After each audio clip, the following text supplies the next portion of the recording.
Okay, good morning, everyone. Y'all have any questions? I didn't personally. No.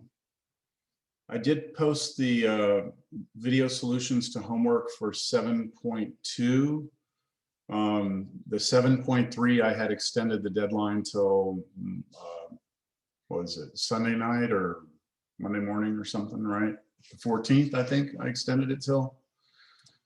So I'll put those solutions up in the next day or so. And then we're going to start 7.4 today. So that's kind of where we are with things. Let's see, we're on track, I think. Yeah, we're on track. We're supposed to be starting 7.4 today. So, all right, well, let's get down to business then. So everything we've done up to this point in terms of defining the 6 trigonometric functions was defining them using a triangle and forcing ourselves to only look at an angle that was acute. So if you go back and look at 7.2 and 7.3, we were always talking about acute angles. That means angles that are less than 90 degrees. But what we want to be able to do is define the same 6 trig functions for any angle. That means our angle can be in any quadrant. So we're going to have a slightly different approach because when you look at, let's say, this picture here, we don't really have a triangle. Well, I mean, we kind of do have a triangle. If you look at, you know, like something like, oh, wow, it's no good. You know, something like this, you might say we have a triangle, but we're not going to look at this in terms of a triangle anymore. So I need you to kind of like, for now, just put the triangle idea on the back burner and just allow me to define these 6 trig functions with a new definition, all right? So here it is, the trig functions of any angle. And what it says is what we're going to do is we're going to form an angle, just like we had before. We have the initial side of the angle, which is always going to be running along the x-axis. We go ahead and form our angle, whatever that angle is, theta. And that's going to create a terminal side of the angle, which is this ray, okay, this ray right here. And then what we're going to do is we're going to pick any point, and this is kind of interesting, but we're going to pick any point that we want on that ray. So here it's this, here I'll make it red, that red point there. And we'll call that point the point AB, right? So the A and the B are just the X and the Y coordinates of that point. And then we are going to, from that, define all 6 trig functions. So sine, oh, and I forgot to mention, this right here, this distance from the point to the origin, that's what we're calling R. It's almost like a radius of a circle, okay? So if we have the point AB and the distance from the origin to the point, calling it R, then we define sine of theta to be B over R, which would just be the y coordinate divided by that radius. We define cosine to be A over R, so just the x coordinate divided by the radius. We define tangent of theta to be the B divided by the A. And then all the other 3 are just the reciprocals of those. So cosecant is the reciprocal of sine, so you just flip that fraction over. Secant's the reciprocal of cosine, so you just flip A over R, flip it over to R over A. And cotangent, you flip over tangent, okay? And that's it. That's the way we're going to define the 6 trig functions. Now, if you go back and you look at what we've done, okay, what we did already, you'll see that this is consistent with what we did when our angles were acute. So when we had the acute angle over here, then we did a triangle. And let's call this A, and let's call this B. And this right here would be our radius. Then the way we were defining sine, right? If you remember SOHCAHTOA, right? When we did sine, it was opposite over hypotenuse. So it would have been this opposite side, which is B, divided by the hypotenuse, which here I'm calling R. So B divided by R, that's consistent with what our definition is here for sine now. And if you look at all the other things, you know, SOHCAHTOA, adjacent over hypotenuse, opposite over adjacent, it's all consistent with what what the new definition is. So the only reason we need this is because our angles can be bigger than 90 degrees. So we just need a way of defining them. Any questions? The one thing we're going to have to be concerned about here is determining the radius, or the R here. And to do that, we can use the, let me get all this stuff out of here for a second. If I have a point over here and I want to know the distance from here to here, then I could imagine drawing a triangle. I know that this is A, I know that this is B, and then I know that A squared plus B squared equals R squared. That's just the Pythagorean identity, or Pythagorean theorem, I'm sorry. And then if I want to know what R is, I just take the square root on both sides, okay? So that's what it says here in the note, that R will always be the square root of A squared plus B squared. So again, very similar to what we've done before. Let's just do an example, okay? Let's do an example and then we'll see how this is going to work out. So let me get a new page here. I have a quick question. Yep, go ahead. To figure out R, could you also use the point slope form? You could use the distance formula, the distance between 2 points. Yes. Okay. I think that's what you're referring to. Yes.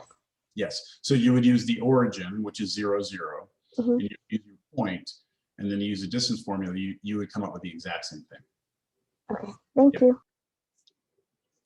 Okay, so it says find the exact value of each of the 6 trigonometric functions of a positive angle theta if 4, -3 is a point that lies on its terminal side. Okay, so first thing I'm going to do is just draw this, all right? So I need to plot the point 4, -3. So I go to the right 4, and I go down 3, and I draw a dot down here. Now there is a ray that goes from the origin through that point. Let's see if I can get this to work. There we go, like that. Okay. So we have this point, the point 4, -3. So if we're going to define all 6 trig functions, we need to know what A is, and in this case, A is 4. We need to know what B is. In this case, B is -3. But we also need R. So to get R, I'm going to take the square root of A squared, so 4 squared, plus B squared, which is -3 squared. And so you get square root of 16 plus 9. That's root 25, which is 5. So we know everything now. And now we just write them all out. Okay, so sine of theta equals B over R, which for us would be -3 over 5. Any questions on that?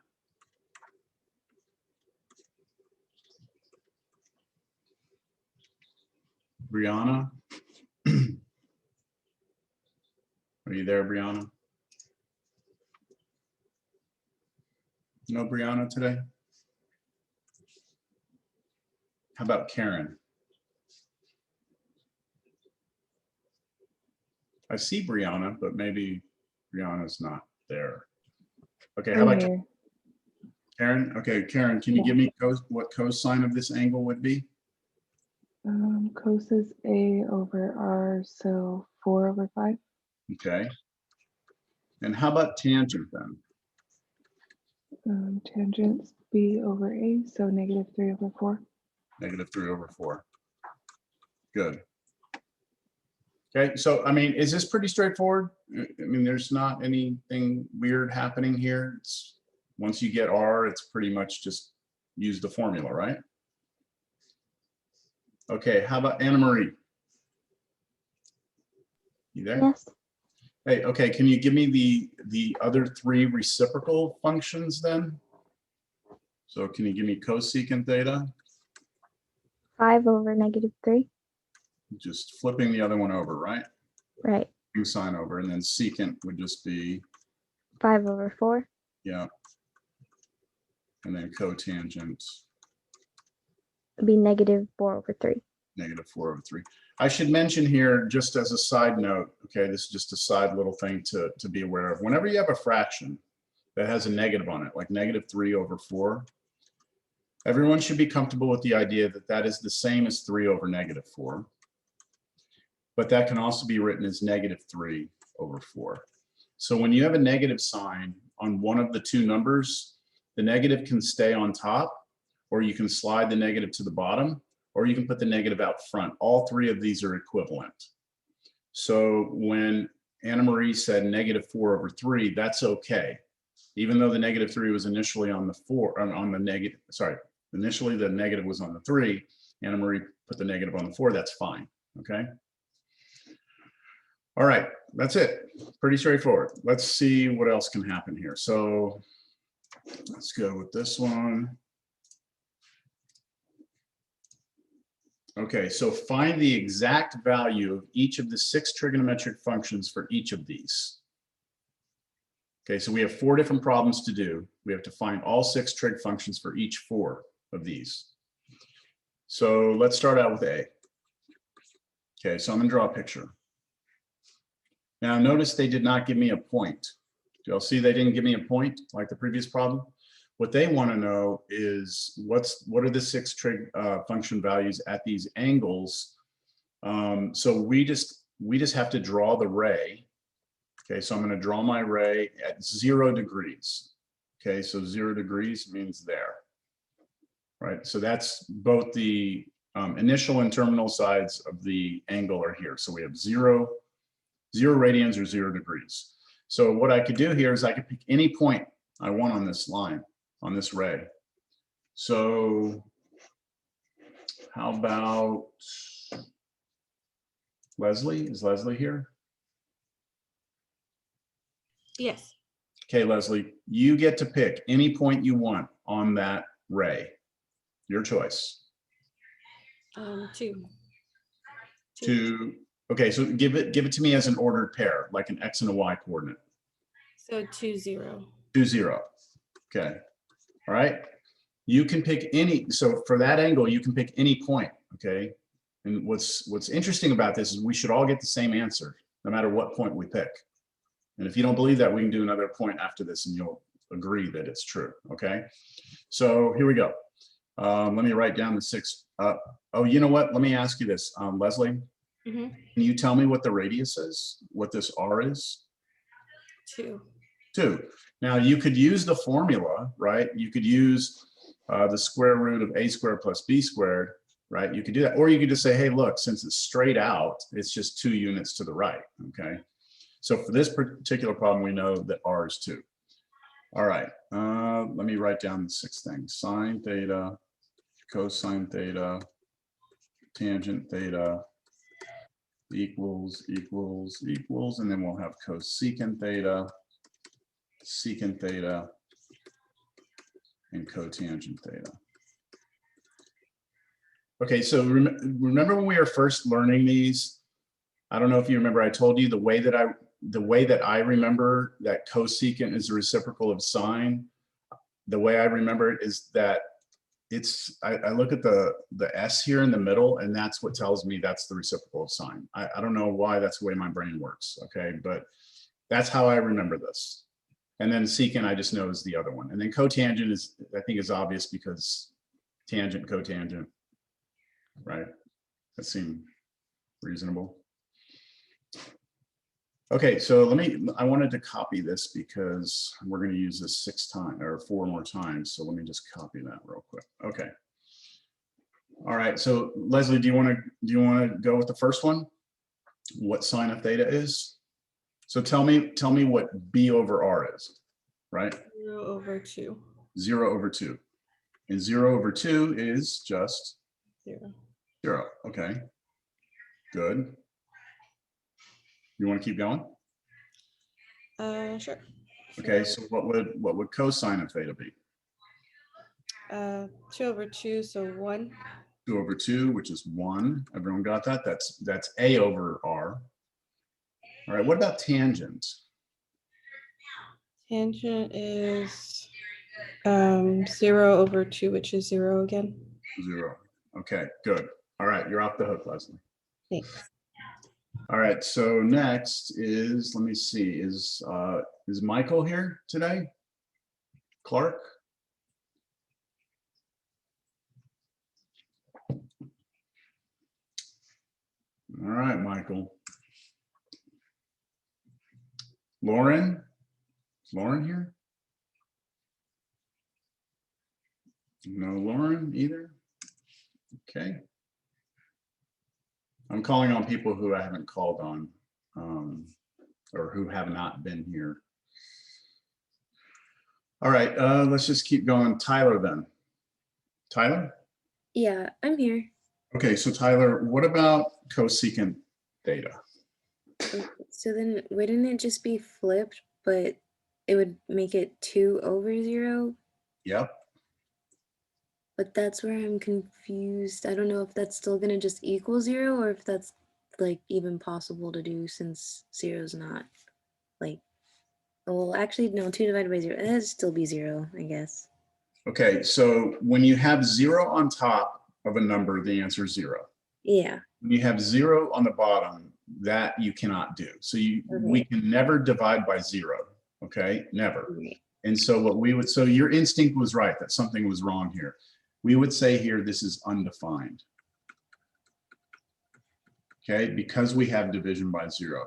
So we are actually now seeing that the cosecant function, right? If we look at it as a function, you're trying to plug something into it, right?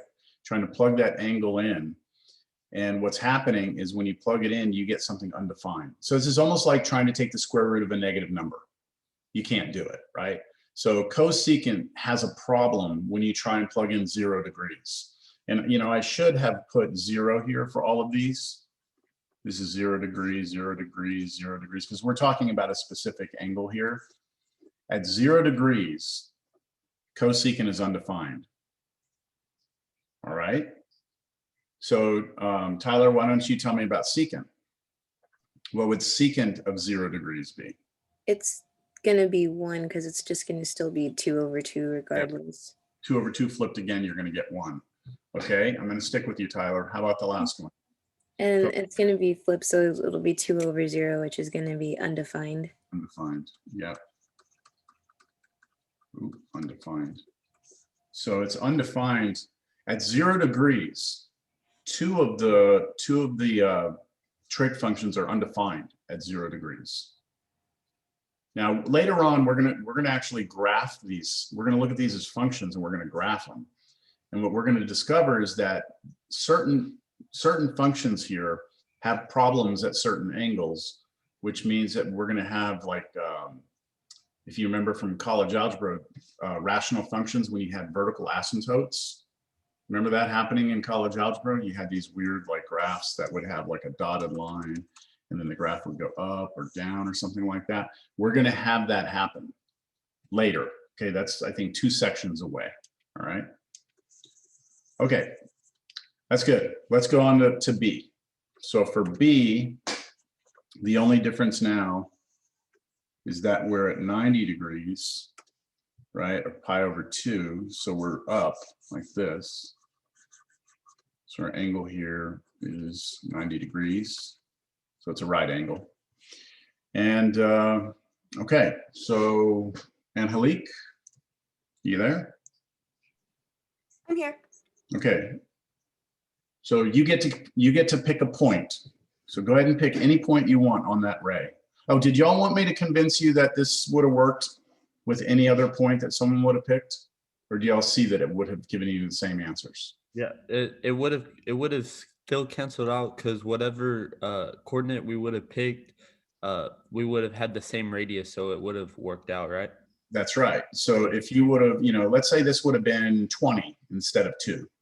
We still would have had 0 over 20, which is 0. We still would have had 20 over 20, which would be 1. We still would have had 0 over 20, which was 0. And then all the reciprocals would have been the same. So it did not matter. So how about at 90 degrees? And we were at Angelique's going to give us a point. I'll pick 0, 1.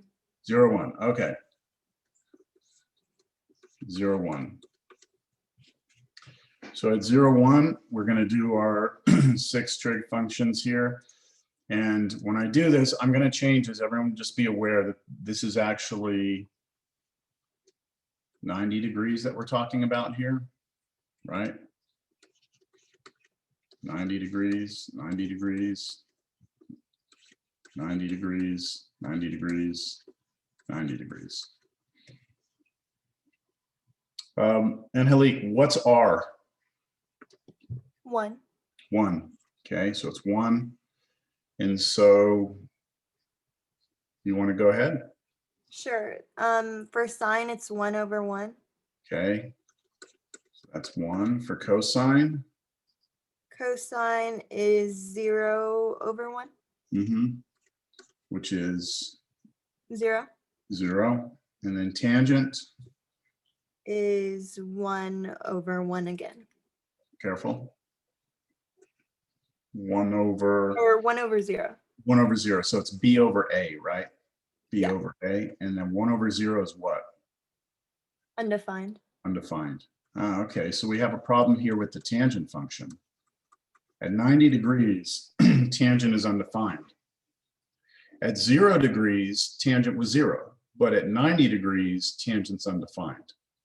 So this is different, right? This is different than what was happening here. All right, how about Allison? Cosecant is still 1 because it's still Okay. 1 over 1. Yep, And then secant would be 1 over 0, which is undefined. undefined, And then cotangent would be 0 over 1. which is 0. 0. Okay, good. All right, any questions there? Okay, now I think you're kind of catching on to this. So I'm going to skip C and I'm going to go to D. All right, I'm just going to do D. And have y'all noticed that the angles that they're giving us here are the quadrantal angles? These are at 0, 90, 180, 270. Those are the ones that lie on the axes. We have not talked about angles that are like in different places. We will get to that. The only one we've done, where's my cursor? There it is. Okay. So the only problem we've done where we had an angle that was not on one of these axes was this one, where they gave us the point. And I think we would all agree that getting the 6 trig functions for this was pretty straightforward, right? Okay, so last one that we're going to do here, D, we're going to be doing 270 degrees. So Quinn, are you there? Quinn, no Quinn. Going once, going twice. All right, James. Yes, sir. Okay, so James, I've kind of taken us through the first 2 and I've led people kind of through the answer. So I want you to see if you can lead me through exactly what you want me to do now. Okay. For D, can you scroll up to where I can? Yeah, it's 270 degrees or 3 pi over 2, however you want to look at it.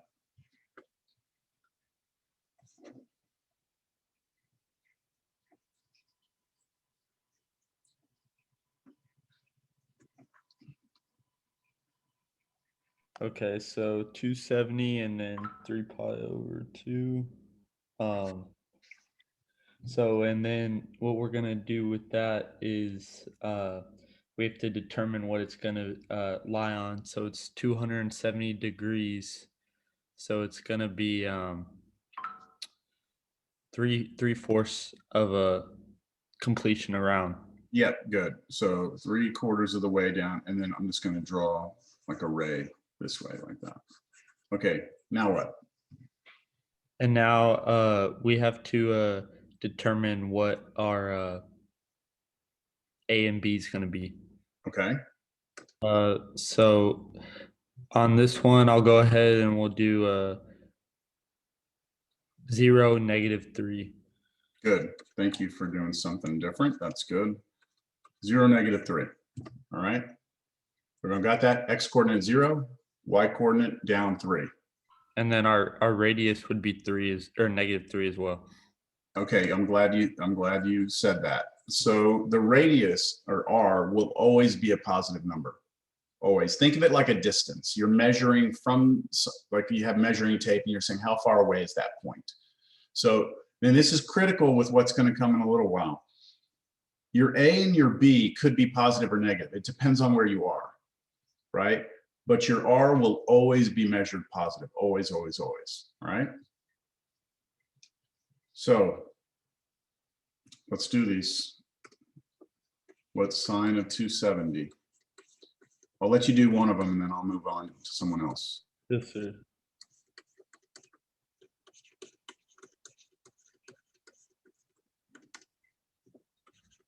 Whenever you're ready, you just let me know. Okay, yes, sir. So I'll do sine. So it's going to be B over R, and it's going to be -3/3, and it's going to equal to 1. Negative. 1, yeah. -1. Good. Everyone see that? So we actually got a negative answer out this time. It's the first time that's happened. Okay, good job, James. Let's see. So Young?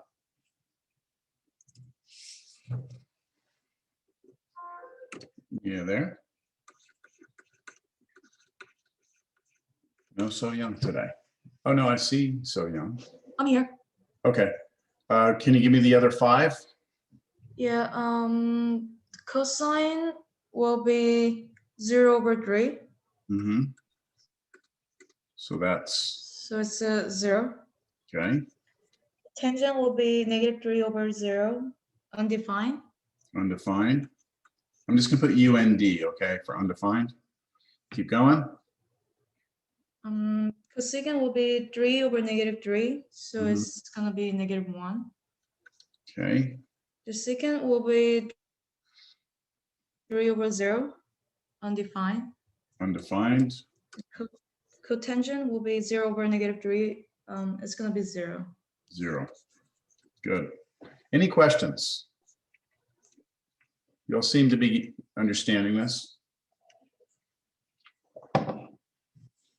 So with the general definition of sine of the 6 trig functions, we either need to be given a point, A, B, so that we can calculate R and then just run all these ratios, or it has to be one of these common quadrantal angles, 0, 90, 180, 270. If it's one of those, then we're always going to get the same answers, no matter what we use. So in the book, what they do, let me see, where is it? Oh, I didn't include it. Okay, never mind. We'll move on. All right, so we're going to move to a new definition, okay?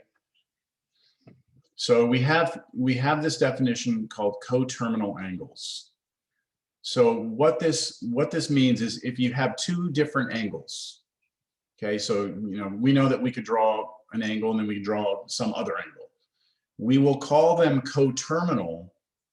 Don't confuse this with complementary. Remember, complementary angles add up to be 90. This is not complementary. This is what coterminal. Coterminal means that both angles have the same terminal side. So look at angle A here. Angle A is the counterclockwise rotation. So we start at 0 and we go here and we stop, right? That's angle A. But notice that angle B, which is, did I say clockwise? I meant to say counterclockwise if I said A is counterclockwise, right? Rotation. But angle B is clockwise rotation, but it stops at the same place. So the terminal side of the angles, both A and B, are the same terminal side, right? But they're not the same angles. Would you all agree that A here is a positive angle and B is a negative angle? Yes, sir. So they're not the Yes, sir. same angles. We're not saying they're the same angles, but we're saying they're coterminal because they both stop at the same place. Another example here is this angle A, which is a positive angle, right? Counterclockwise rotation stops at this ray, is equivalent or coterminal to the angle B, which goes all the way around once and then stops at the same place. So again, not the same angles, but coterminal angles. Understand? Sir, Yes. can you show us one that wouldn't be coterminal? Yeah. Okay, thank Yep. you. Yeah, just so I'm going to draw an angle. Okay, so here we go. I'm going to go here and I'm going to stop. So right there, that's an angle. I'll call that A. All right. And I'll just draw another one that doesn't stop at the same place. Right there. That's B. Mm, Right? These two angles are different angles. They're not the same angle, but see, they don't stop at the same place. Does that make sense? yeah, that makes sense. Thank you. Okay, I could draw one more. Let me draw another angle that does this. It goes around, it comes like this, and then stops here. I'll call that C. So it stops at the same place A stops, doesn't it? Hmm. And so these are coterminal. A and C are coterminal, but A and B are not. Okay, Got it. Thank you. good. So now what it's asking for here in this example is for us to find the exact value of each of the following. Okay. 309, sine of 390 degrees. So here's where we have to kind of understand degrees from what we learned, you know, our common kind of degrees when we go around a circle. All the way around a circle is what? 360. 360, right? So this really is like an angle where we go all the way around, right? That would be 360. And then how much more? 30 degrees more. 30 degrees more. So we're going to go a little bit more to there and we would have a ray going out like this. Okay. So we could say, would you agree that sine of 390 should be equal to sine of 30? Because 390 and 30 are both coterminal. Did y'all see that? Just rotating by 30 would be the same as going 390. Agreed? So whatever sine is of, whatever the sine of 30 is, should be the same as sine of 390. So now I get to put somebody on the spot. And that person is Caroline. Yes, sir. So Caroline, can you remember from last class what sine of 30 is? Would it, do you mean like, would it be sine of 330? No, sine of 30. Oh, So go back to, so this is where you have to go back to that first quadrant. And I gave you the idea of there are like important angles here that you should know, right? 30 was this one, and then there was 2 points here. And when we're talking about sine, we're talking about the y coordinate. oh, it was the square root of 3 over 2 and then half. A half, correct. That's Okay, that's okay. the coordinates of the point here at 30 degrees. And since we're talking about sine, Caroline, we want the y coordinate, So that would Right. be half. a half. Does everyone follow that? So this is not related to what we've been doing today, okay? What we started with today was, you know, what are the 6 trig functions for any angle? But now we're kind of taking a step back to last class but we're using this idea of coterminal angles, that if I want to know what sine of 390 is, that really means I just need to do sine of 30 because they are both coterminal. They both stop at the same place. Make sense, everyone? Let me ask another question, not a question that's not up here. If I ask Genesis, what's cosine of 390? Is Genesis here? Yes. So Genesis, what would cosine of 390 be?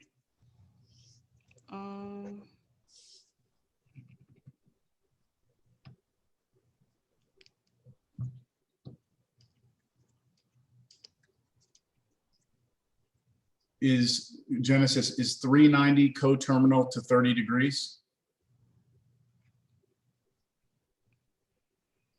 Yes. Okay, so it's the same as asking what cosine of 90 is the same as asking of cosine of 30, because again, they are coterminal angles from what we drew here.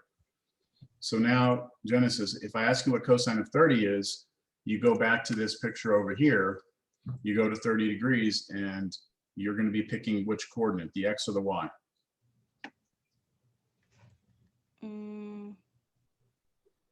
The X. The X, okay, and what's the X coordinate there? Square root of 3/2. Yeah, that's it, okay? So last class, everyone, last class, when we were going over, where was it? Right here, this thing right here. And I was telling you, you know, you need to memorize these angles, you need to memorize these points, and you need to be able to tell me what the trig function values are at these points, okay? I would say by next week, if I call on you and you can't tell me what sine of 60 degrees is without having to scramble for a minute or two, then I'm not going to get mad at you. I'm just going to tell you that this class is going to be continually more and more difficult for you, because this part can't slow us down. We can't afford to have this slow us down. We just got it, what, 2 days ago. So I'm not concerned. If you're not comfortable with this yet, that's okay, but you need to get comfortable with this. All right. All right. Let's look at the next one. Cosine of 420 degrees. I'm going to go to a new page here.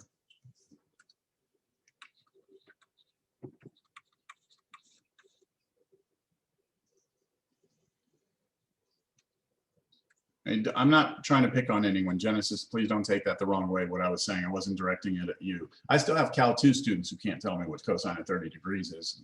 I get very upset in Cal 2 because they should know that. Okay, 420. So let's see. Yamna, are you there?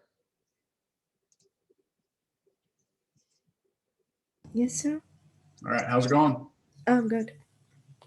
Okay, so first thing we need to do is we need to figure out if we can find a coterminal angle to 420 degrees. Okay.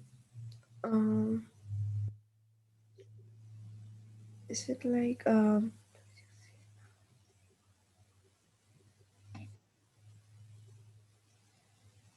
is it like 145? Let's see. 360 is all the way around, right? That's 360.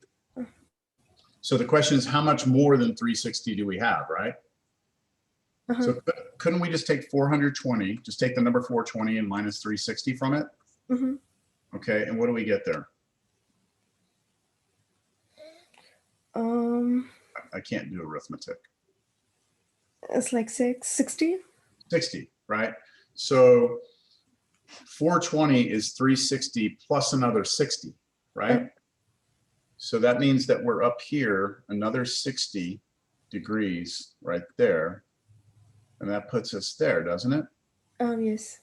Okay, now going back to last class, do you remember, Yamna, what the points were that corresponded to 60 degrees?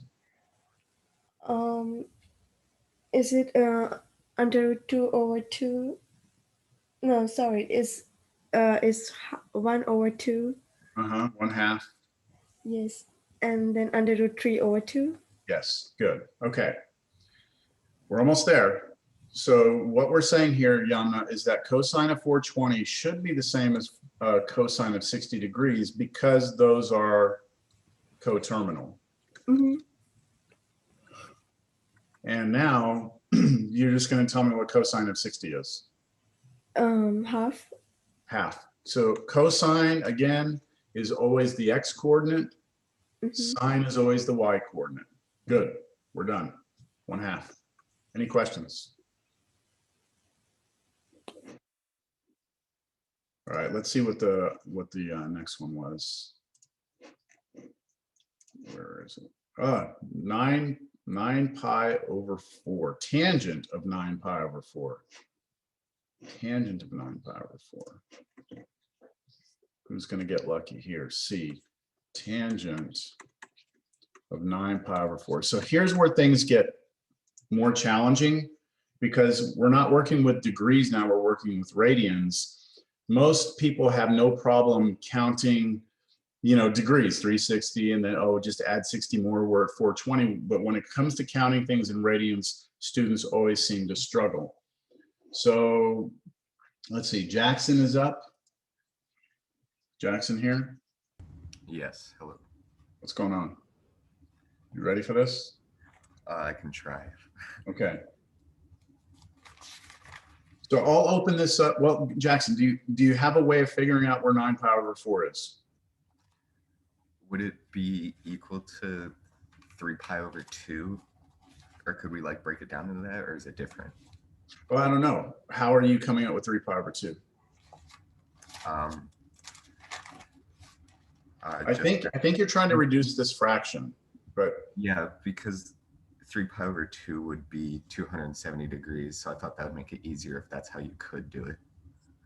well, the problem is this fraction doesn't reduce. Yeah. 9 over 4 doesn't become 3 over 2. So let me help you out, Jackson. Do you remember this would have been, I think, man, okay. Do you remember this day 7 days ago, a week ago, where I was trying to help teach you how to remember these common angles?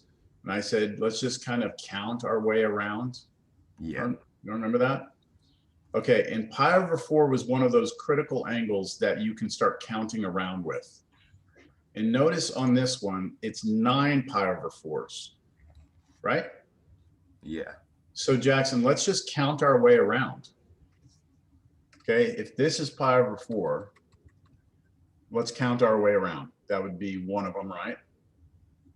Yeah. 2 would be straight up. 3 of them would be here. 4, 5, 6, 7 of them, 8 of them, 9 of them. So do you agree, Jackson, that this should be 9 pi over 4? Yeah. Okay. But what is that coterminal width? 45 degrees. Which is just, in radians, is just pi over 4. Pi over 4. So this is actually coterminal to pi over 4. See how I counted around 9 pi over 4, right? Okay, so now let's go back, Jackson, to what we know about pi over 4 from last class, which is that pi over 4, or at 45 degrees. Do you remember, Jackson, what that point was? Yeah, it's square root 2 over 2 and then square root 2 over 2. Square root 2 over 2, root 2 over 2. Okay, good. Now, tangent then, let's get to the answer now. We want to know what tangent is of this. We are going to say that that's the same as tangent of pi over 4 because those two angles are coterminal, right? Coterminal. So that's why I can just turn this problem into that. And then by definition, what's tangent? Sine over cosine. It's sine over cosine. We can use that, right? Jackson, we could use sine over cosine? Yeah. Yes. But also we could use what we learned today. which is that tangent is always b over a, which means it's just the y coordinate divided by the x coordinate. I like this way right now because then we don't need to really think about sine or cosine. I just need to take the y coordinate divided by the x coordinate. So Jackson, what would I have here? If I took this angle pi over 4 and asked you to go take that point on that ray and give me the y divided by the x, what would you get? Root. Well, you'd end up having 1. You'd have 1, right? Because it would be root 2 over 2 over itself. And so you get 1. And that's it. What do y'all think? No? Okay, good job, Jackson. Let's look at the next one. Secant of negative 7 pi over 4. I don't like that problem. I'm going to change it. I don't like it because we just counted by pi over 4. I don't want to count by pi over 4. It's too easy now because I just showed you how to do it. So we're going to do secant of negative 7 pi over 3.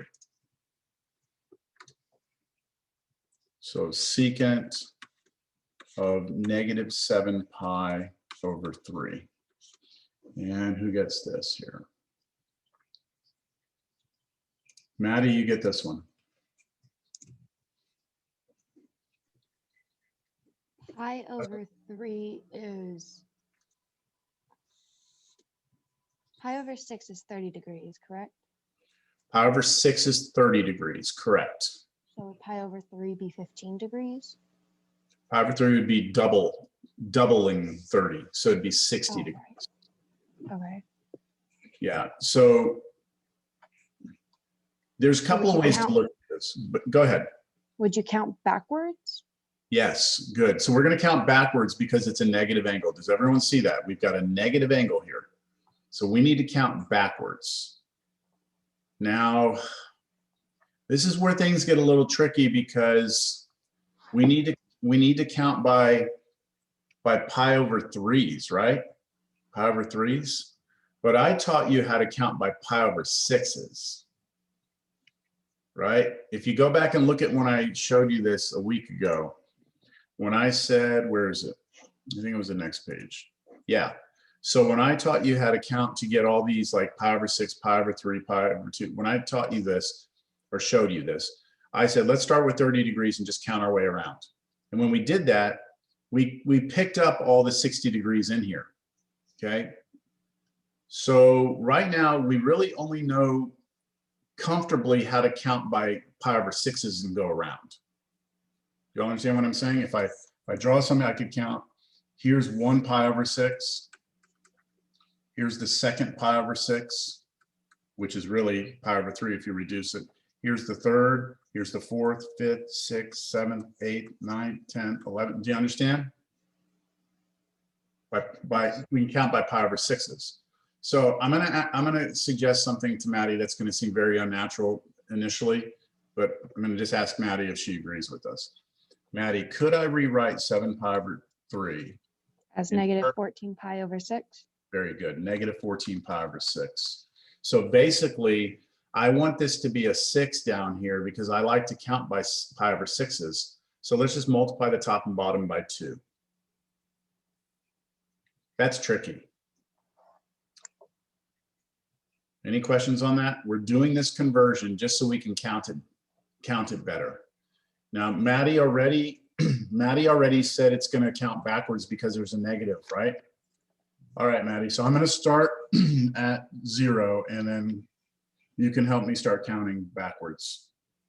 So we're going to have what, 1 of them here, then 2, right? 3 will be straight down. So we got, that's negative 1 of them, negative 2, negative 3, negative 4, negative 5, negative 6. Am I doing this right, Maddie? Mm-hmm. Okay, and I'm going to do it until I get to 14. I'm at 6 right now. 7, 8, 9, 10, 11, 12,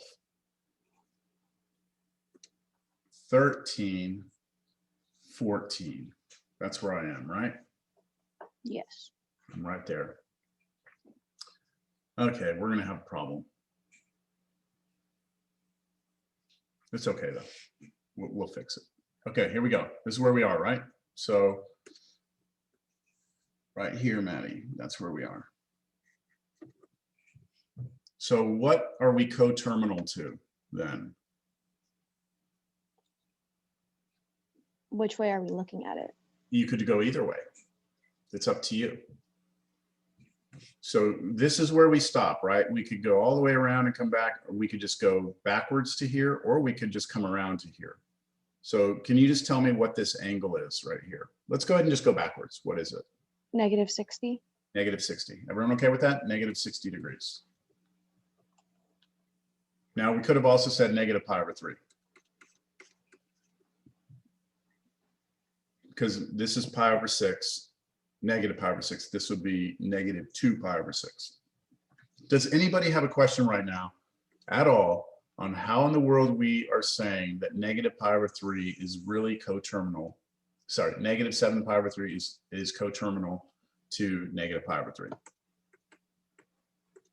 But it could also be coterminal to Understand. It could also be coterminal to what? 5 pi over 3. It could also be 5 pi over 3 if we wanted to look at it this way. That's 5 pi over 3. There are an infinite number of coterminal angles. We could, if we just wanted to be crazy, we could just like go around and around and around and around and around and around and around and finally stop. And that would be a coterminal angle, as long as they stop on that. The thing we're looking for, though, is to try and get it to a coterminal angle that we recognize, that we are comfortable with. Are y'all good with this?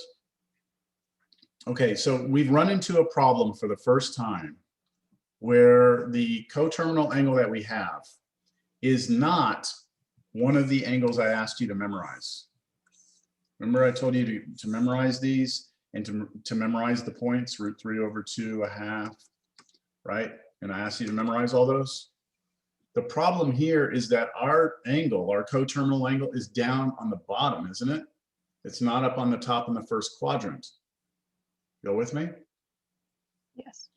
So we need to, and that's just because I wanted to change the problem. I changed it, but then I created a problem. I created a bigger issue out of it. But it's okay. This is a good way to kind of get us thinking about where we're headed in the next section, which is, think about this. When I asked you to memorize this last class, and I gave you these very important points, right? I'm going to write them down. √3 over 2, 1/2, √2 over 2, √2 over 2, 1/2, √3 over 2, and then the other two were the ones that we said were easy, 0, 1, and 1, 0. Since we're actually right now in this problem down here in the fourth quadrant, I'm going to draw you this in the fourth quadrant. And then I'm going to put the common angles here like this. Would it be negative 1/2 negative square root of 3 over 2? For which one? For this one? Yeah. Okay, so yes and no. So think about this, Maddie. This point right here, my drawing sucks, okay, is really almost this point right here, isn't it? Yes. They line up vertically. Do y'all see that? Do y'all see that they line up vertically? So Maddie, does the x coordinate change then? No. Left and right, it's the same, isn't it? Oh, right. So this should be 1/2, right? But the only thing that has changed is what? The y coordinate. The y coordinate. So instead of being up by √3 over 2, we're actually down by √3 over 2. So what should that coordinate be then, Maddie? The one down here. Negative square root of 3 over 2. Negative √3 over 2. All right, this would be a great time for someone to ask a question if you're not sure how we got this. The x coordinate stayed the same, 1/2 is 1/2, but instead of going up by this much, we go down by that much. And would that be consistent for all of these? I mean, think about this one. This point here is almost that point here, right? They line up vertically. So they should have the same x coordinates, just different y coordinates. So this should be, Jordan, what should that one be? Would it be square root of 2 over 2 and negative square root of 2 over 2? Yep, negative square root of 2 over 2. Go ahead, Jordan, give me this one. This point here. Square root of 3 over 2 and negative 1/2. That's right. Okay, please ask a question if that doesn't make sense.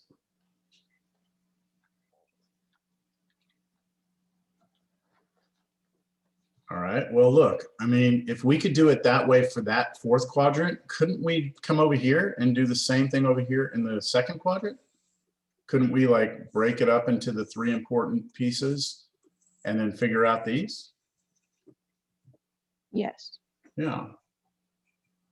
So let's see. Michael M, are you there?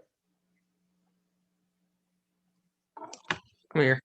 Okay, so help me develop this second quadrant over here. How about this point? How about this point right here? Any idea what the coordinates of that point would need to be? Maybe square root of 3 over 2 and then 1/2. So where are you getting that from? Well, from on the other side. Isn't Okay, so just let me this? help. It's the same as this point over here, isn't it? Yeah. Okay.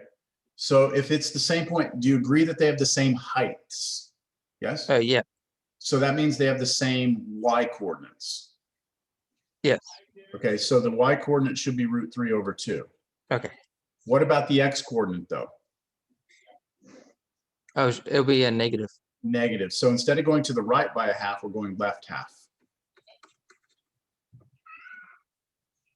Michael, you want to give me the next one? This one right here? It'll be the same as the other one, but it'll be negative square root of 2 over 2. On both or just one? On just one. Just one. The x coordinate is negative root 2 over 2. The y coordinate is positive. Again, because they have the same heights, don't they? Yeah. Good. Why don't you give me the last one? It'll be the same thing, but it'll be a negative square root of 3 over 2 and then 1/2. Negative square root and then 1/2. Do y'all see how that works? We're just kind of reflecting these points over and changing the negative or positive on them. All right, excellent. Okay, now if we go down to the last quadrant, the third quadrant, well, the last one that we haven't done, okay? The last quadrant is the fourth quadrant, but let's see. Samuel? Yes. Okay, so what about this point right here?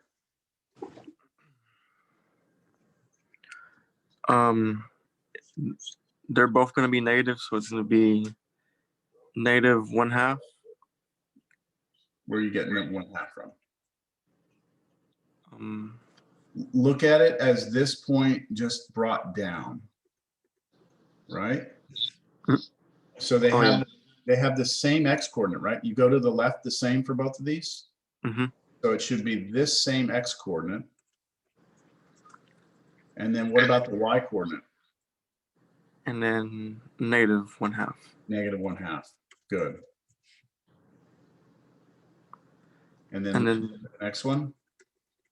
It's going to be negative 2 over 2. Root 2 over 2. And then the y coordinate? Negative root 2 over 2. Yep. One more. Negative 1/2. And then negative root 3 over 2. Good. And while we're here, let me put this point here. That's the point 0, negative 1. And let me put this point over here. That's the point negative 1, 0. And we have now created the entire unit circle. We'll call it the unit circle later, okay? But I hope by us doing this, you understand just how critical it is that you know this first quadrant. Because theoretically, if you know the first quadrant, you can always create the rest by just reflecting points over and down and changing signs of things. But you've got to have the first coordinate correct. I mean, the first quadrant correct. Okay. Maddie, back to you. Sorry. We never answered the question, right? We were asking ourselves, what is secant of this angle? We went and worked it out, said, let's count by sixes backwards. We finally got it. And now we're here at this point, and now we want to know what is secant of negative pi over 3. So if we go to our definition of secant from today, secant of an angle is the r divided by a, right? The r divided by a. Now, or you could say it's the reciprocal of cosine. Where is it? Okay, so here we are. Maddie, we are at this angle, aren't we? Yes. Okay. So how do you want to do it? Do you want to go secant theta is r over the a, or do you want to go secant theta is 1 over cosine theta? Which one would you prefer to use right now and why? R over A, Okay, why do you prefer this one? because it's more direct. Do you know what r is? No, but either way, we still need to find R. You could find r here, right? We could find r because we have the point. Mhm. Yes. Now, let me just try and entertain this idea with you. If I ask you right now, what's cosine of theta, Maddie, could you just tell me just by looking at this? Remember, I cosine don't is think so. cosine. When we were doing the first quadrant, remember cosine is always the x value and the sine is always the y, right? Yes. So if we stick with that convention, then if we're down here, if I ask you what's cosine of this angle, what's cosine of that angle, all you have to do is give me that right there, right? That would be cosine of the angle. Or in this case, cosine of negative pi over 3. So Okay. you automatically know this is 1/2, right? Yes. So this would become, if you want to know what secant of negative pi over 3 was, it would be 1 over cosine of negative pi over 3, which is 1 over 1/2, which is 2. Yes. We'll get more practice with this. Okay, now you could do it this way, just a little more work because you have to do, 1/2 squared plus negative root 3 over 2 squared and then take the square root. You would still get the same answer. Okay. My intention was not for that to turn into that, but I think it was a good exercise anyway. Cosecant negative 270, we'll skip that one. All right, so here's basically everything that we just did written out in a formal way. So it says basically that if you take sine of some angle and add any number of full rotations to it, that you'll be coterminal to theta. So let me explain that in just a quick picture, just what this one is saying right here. That is saying that let's just take an angle theta. Okay, here we go. There's theta.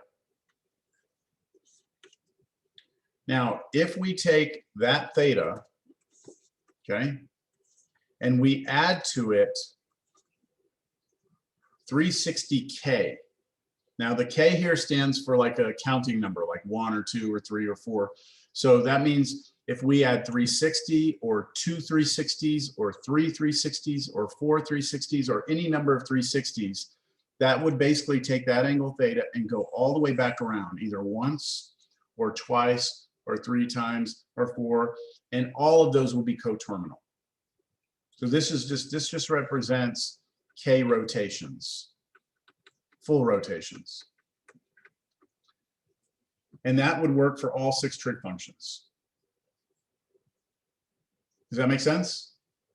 Take any angle, add any number of rotations to that angle, and you'll still have a coterminal angle to the original one. This is saying the same exact thing, but in radians. So remember that in radians, a full rotation is not 360, it's 2 pi. So this is exactly the same statement as this one, just using radians. Questions? All right.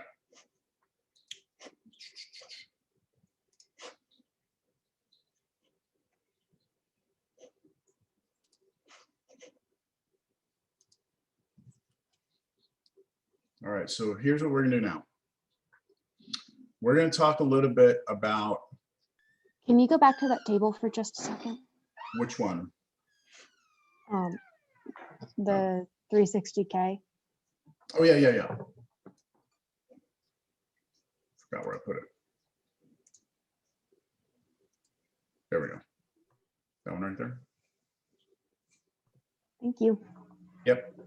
By the way, we should talk about this because this is going to come up later. When we say K is any integer, do y'all know what an integer is? Can Whole somebody number. in words explain what an integer is? Whole What it numbers. What's that? Whole numbers. Just whole numbers. Yeah. Whole numbers? Okay, so integer means like 1, 2, 3, 4. I agree. Those are integers forever. You can keep going. What about 0? 0 an integer. It is. Okay, 0 is also part of this list. How about the negative numbers like -1, -2, -3? Yes. Yes, those are also integers. And it goes forever that way. So an integer is 0 and then all of the counting numbers that you know, both positive and negative. Have y'all ever seen this before? I know you have. Like in Yes. college algebra or something. That would be like when you're solving something, you would say like all real numbers, right? All real numbers. So that means if you take the number line, here's 0, and you want to say all the numbers, everything on that number line, then you would use this capital double struck R, okay? But if you only want to talk to me about the integers, right? Just these, not everything else, just 1, 2, 3, 0. If you want that, just those, we don't use a double struck R, we use a double struck Z, capital Z. So capital double struck Z stands for integers. So mathematicians actually don't write it this way. What we say is K is an element of the integers. All right, now what about, by the way, I'm off on a tangent right now, okay? I'm like, this is not really related to the class, but it kind of is. What if I just want to use the good old classic counting numbers, 1, 2, 3, 4, 5, right? But not 0, okay? Not 0 and not the negatives. There's another notation for that, and it's a capital N, double struck N. And that stands for the natural numbers. We have all sorts of different symbols for certain groups of numbers or subsets of numbers. I don't know if y'all know this, but historically, when humans were coming up with number systems, right, like counting and stuff, if you look at what we came up with first, the natural numbers were the numbers we came up with first, 1, 2, 3, 4. And that seems pretty natural that that's what we did, right? Because it's like, I have 4 sheep. I would like to trade for your 8 barrels of wheat or something like that, right? So it's very natural to count 1, 2, 3. What was not included in there was 0. We did not have 0 in our number system for quite some time. And that was a really big deal when we finally figured out that there's a number that represents nothing. And then it evolved from there. We included 0, and then we included negatives, and then we came in with the fractions, and then we realized that there's a bunch of numbers that aren't fractions, like the irrational numbers. And so here's where we stand. We have the real numbers. That's the number system that we spend most of our time in. Okay. Now I'll move on. So this is a little bit different. We're going to be talking about the signs of the trig functions.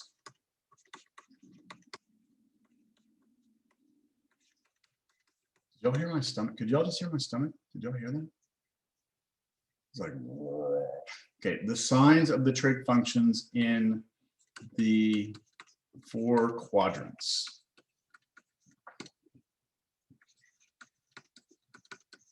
All right, so let's talk about this. Let's say that I take an angle, okay, and it lands in the first quadrant. Okay, so we have some angle here. I'm going to call it theta. Okay. If we're in the first quadrant, what we started class with today is that you could pick a point here, call it AB, right? And then we would have a distance from here to here, and that would be R. And so we define all 6 of our trig functions here, right? So sine theta is B over R, cosine theta is A over R, and tangent theta is B over A. And then the other 3 are just the reciprocals, aren't they? Just flip those over. So I'm curious about the signs of those trig functions in the first, let's just talk about the first quadrant. When I say sign, I mean positive or negative. So Cameron, Yes, sir. what do you think about in the first quadrant? Okay, and I'm going to label this with a big 1 here, a big Roman numeral 1. In the first quadrant, Cameron, would this sign be positive or negative? Positive. Why? Because you're to the right of the x-axis. Okay, so is it being to the right over here that makes it positive, or is it the fact that the point is up? So look at sine. Sine is B over R, right? Mm-hmm. So B here is the y coordinate, isn't it? Yes, sir. So if you're at B in the first quadrant, you're up, aren't you? You have to be up if you're in the first quadrant. So this has to be positive, right, Cameron? Yes, sir. And the denominator is always positive because R is going to be measuring a length, right? So we'll have positive over positive, and that means we'll have positive. Yes? Yes. So Cameron, what about cosine? What can you tell me about cosine? It would still be positive. Positive, right? Because A, you would have to be moving to the right to be in the first quadrant, so this would be positive. R is always positive, so you would get positive here. And then what about tangent? I would say it's positive. Positive because both B and A are positive, right? If you're in the first quadrant, both the X and the Y coordinate are positive. So this would be positive over positive, which would be positive. So would you say, Cameron, then that all the trig functions are positive here? I would say so. Yeah, they are, right? All of them are positive. And remember, the reciprocals of these, right, like cosecant, secant, and tangent, are just the reciprocal. So if you flip that over, it's still positive, right? If you have positive fraction, flip it, it's still positive. The time that it would be negative would be in quadrant 2, correct? Yeah, so let's see. What if we go to quadrant 2, right? So let's talk about quadrant 2. If we're in quadrant 2, now we have a different angle, okay, that puts us over here. If we pick a point here, some point A, B, and now we talk about sine of that. Only sine is positive, correct? Hold on, let me write it down first, and then we'll talk about it. Okay, so sine is B over R, cosine is A over R, and then B over A. Okay, what did you say? Only sine is positive. Only sine? Okay, so let's talk about why sine would be positive. And you know what? I'm trying to get through everyone today. So let's see, Joshua. Yes, sir. Hey, Joshua. So tell me about sine here. Okay, so no, I think sine would still be. Oh, did you say sine would only be positive? No, I didn't say anything. I didn't say that. Someone else Okay. said something. So yeah, so sine would still be positive because R is still positive, B is still positive. A would change. Yeah. A would change to negative. Yeah, because you're in the second quadrant, you're still above the x-axis, which means that your y coordinate or the B has to be positive. So both of those would be positive. You got positive. Now, Joshua, what about cosine though? Cosine would be negative because A changes to negative. Yeah, okay, so is everyone clear that if we're in the second quadrant, then to get to A, you've got to go this way, which means your X value is a negative number. So the top has to be negative. The bottom has to, well, R is always positive. And then when you take a negative, divide by a positive, you get a negative. And then Joshua, what about tangent? Tangent would as well be negative. That's You'll right. be dividing by negative A. Yeah, you'll have a positive number for B and a negative number for A, so you'll get a negative number. So I think Anna Marie was the one who said that the only one of these three, the only one of those three that are positive, you said was sine? Was that Yes, Anna Marie? sir. So sine is the only one that's positive here. Now, when I say the only one, I mean of these three. Remember, there's three other reciprocal functions, but of these three, sine, cosine, tangent, sine is the only one that's positive. So I'm going to highlight what's happening. In the first quadrant, they're all positive. In the second quadrant, sine is the only one that's positive. And we move to the third quadrant. Okay, so I pick some angle over here. Doesn't matter where it is. We've got a point AB. We've got sine, cosine, tangent.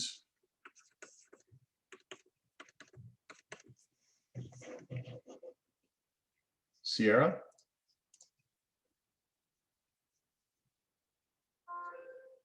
Sierra?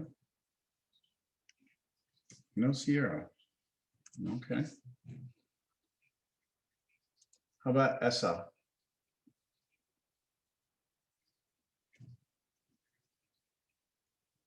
Isa? Asa? Asa? No?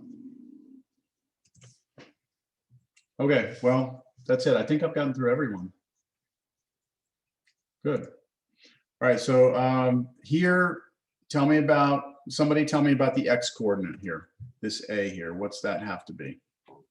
Negative. Negative. What about the B? Negative as well. Negative, right? And R is always positive. So if you take B and divide by R and A divide by R and B divide by A, you're going to wind up getting, let's see, a negative over a positive, which is negative.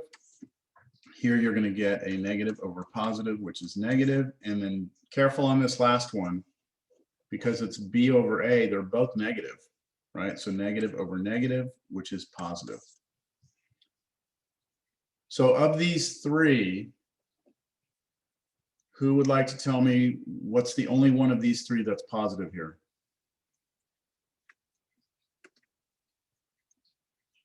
Tangent. Tangent, right? Tangent. I'm going to highlight that.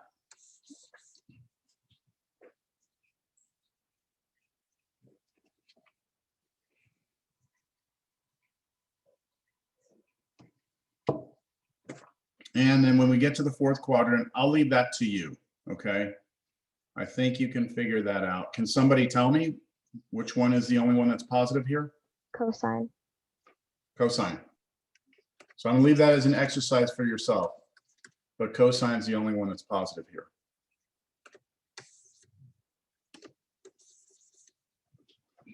All right, so what I've seen in the past, an easy way to remember this is all of them are positive here, right? Just sine's positive here, just tangent's positive here, and just cosine's positive here. Has anyone ever seen this before? There's a little way to remember this? No, I haven't. No?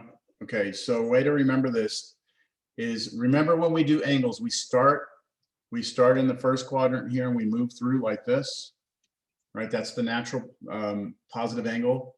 So we go ASTC. ASTC stands for all students take calculus. Oops, calculus. It's just a little acronym to help you remember the order of things. All students take calculus. All students take calculus. So if you're ever in the third quadrant, right? you should know that if I ask you, what is sine of something in the third quadrant, you should know at that point that the answer is negative, right? The answer has to be negative. If I ask you, what is cosine of some angle that's in the fourth quadrant, you should know that the answer is positive.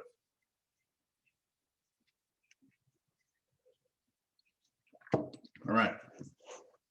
Moving right along here. Y'all doing all right? All right. We need to talk about reference angles. All right. And I think a picture is probably the best thing. Yeah. Let me just draw it. So reference angles.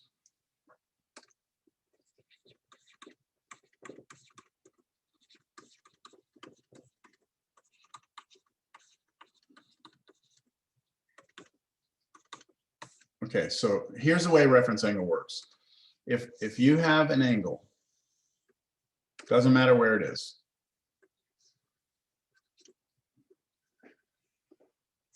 Let's call that theta. Then theta is either acute or not acute, right? It's either, you know, less than 90 or bigger than 90. I mean, it could be 90 also, but that's a right angle and that's kind of boring. So let's say we have an angle and let's say it's not acute. Let's say it's bigger than 90. The angle that drops to the x-axis from that one, okay, I'm going to call that, let's call it beta.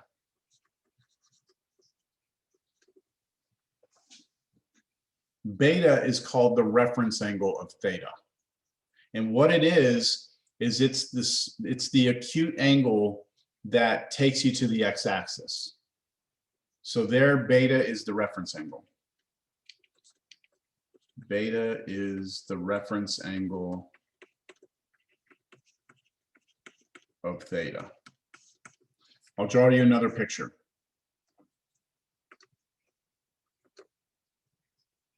I don't need these to be so big. So what if I had this angle?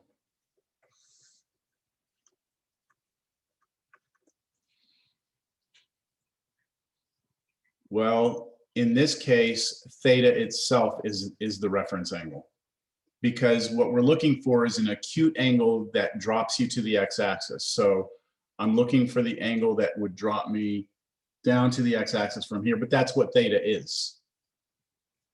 I'll give you another example. As I give you examples, this will become more clear, I hope. Let's take this angle. That's the angle theta. It's in the third quadrant. Beta here is this angle. It's the angle between the x-axis and the terminal side. Beta, the reference angle will always be acute. Always. No matter where you draw your angle, your original theta, the reference angle will always be smaller than 90 degrees. I'll give you one more. I'll do one in the fourth quadrant. Let's say that we have an angle that goes like this, puts us over here. That's theta. Then beta, the reference angle, will be this angle right here. So the reference angle connects the terminal side to the closest x-axis. Exactly. You can look at it that way.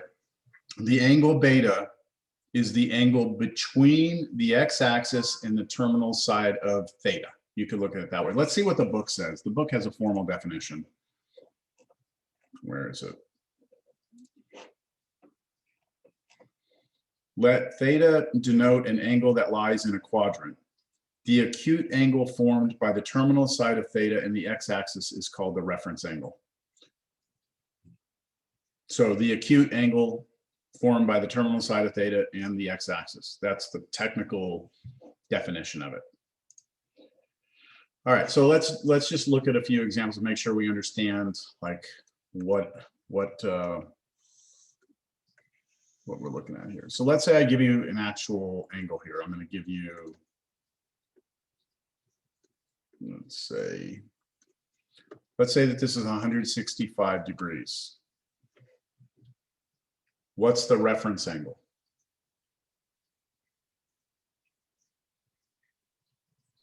15. What's that? Would it be 15? 15 degrees. So it's the angle that goes from here to here. And you're saying that's 15. Where are you getting 15 from?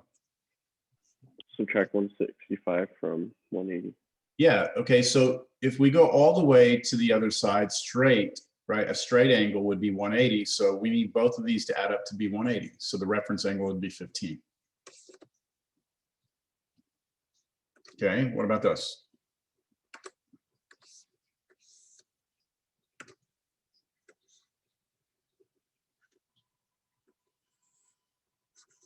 Let's say this is 261 degrees. So it's open to everyone because I've already called on everyone today. So whoever wants to tell me what the reference angle would be here. Negative 81 degrees? Negative 81. Okay, so yeah, I see what you're thinking here. So you're talking about this one right here, right? Yes, And that's 81 degrees. I believe so. Yeah, it is. Now, your reference angle will always be a positive number, or a positive angle. So we're looking at, what we're really doing is measuring that angle, okay? So we're not worried about like clockwise or counterclockwise at all. It's just the measurement of the angle. That is 81 degrees. Y'all see where Maddie got that number from, 81? Yes. So it's basically, I don't know how Maddie did it, but did you just take 261 and subtract 180? Is that what you did? Yes. Okay, so from here to here is 180. And so the angle we were looking at went to 261, so she just took 261, subtracted 180, and got 81. So what I'm circling in blue here is the reference angle. Let's do another one. Okay, so for this one, let's go all the way into the fourth quadrant. Let's take 292 degrees.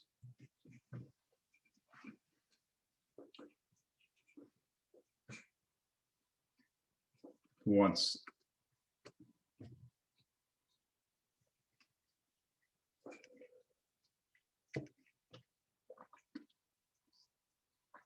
We're looking 68 degrees?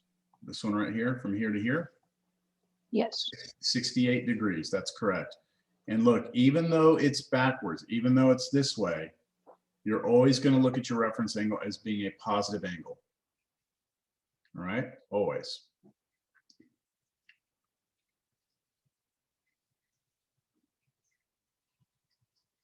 All right, any questions? All right, now why are we talking about reference angles, right? Like what is the point of a reference angle?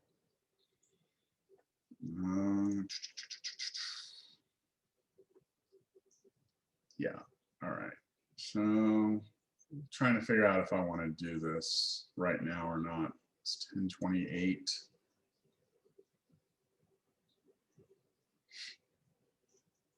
Yeah, you know what I'm going to do?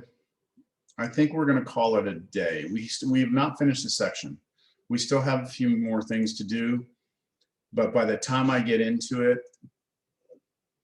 I think we're going to run out of time. So this is a good point to just kind of stop and then pick up from here next time. All right, so for tonight, make sure that you do your 7-3 homework. You can start your 7-4 homework, but I'm pretty sure you're going to get hung up on some of it. So let me tell you what you can at least do in the 7-4 homework for now.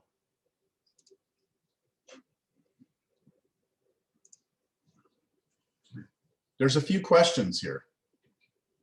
Wow, okay, so let me just start midway in the assignment, see if you can handle it.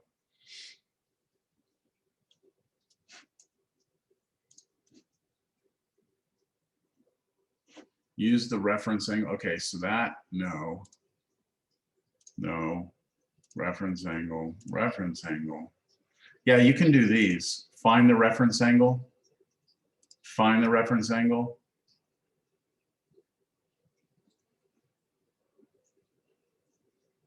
Find the reference angle. Okay, so you can do up through 17. You should be able to do up through 17 on this. Yeah. And let me see if there's anything past 17.